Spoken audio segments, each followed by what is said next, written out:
Hello, আসসালামু আলাইকুম everyone. আশা করি সকলে অনেক ভালো আছো এবং সুস্থ আছো। এটা ছিল কয়েকদিন আগের ব্লগ ভিডিও, আমি আজকে তোমাদের সাথে শেয়ার করছি। সেদিন আমি গিয়েছিলাম শান্তিনগর ইস্টার্ন প্লাস শপিং কমপ্লেক্সে।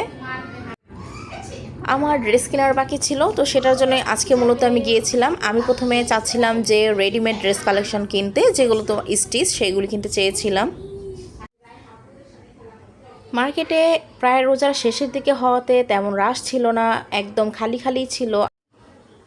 আমার মনে হয় রোজা একদম শেষের দিকে হওয়াতে হয়তোবা রাশটা একটু কম ছিল, অনেকে আবার হয়তোবা বাড়িও চলে গিয়েছিল, এটার জন্য হতে পারে।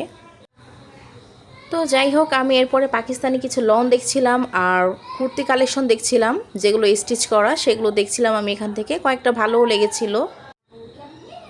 কেনাকাটা শেষ করে এরপরে চলে যাচ্ছিলাম বাসার দিকে। ইফতারের টাইম হয়ে গেছিল আর অল্প কিছুক্ষণ সময় বাকি ছিল, ইফতারের আগে আগেই চলে এসেছিলাম বাসায়। আর এদিকে আম্মু আমার জন্য ইফতার গুছিয়ে দিয়েছিল। আজকে ছিল প্লেন পোলাও, গরুর মাংস ভুনা, আর সাথে ছিল মুরগির মাংস ভুনা। তো ওকে বন্ধুরা, আজ এই পর্যন্তই ছিল আমার ভিডিও ব্লগ। দেখা হবে তোমাদের সাথে আবার নেক্সট ডেতে। ততদিন সবাই ভালো থাকবে, সুস্থ থাকবে। আল্লাহ হাফিজ।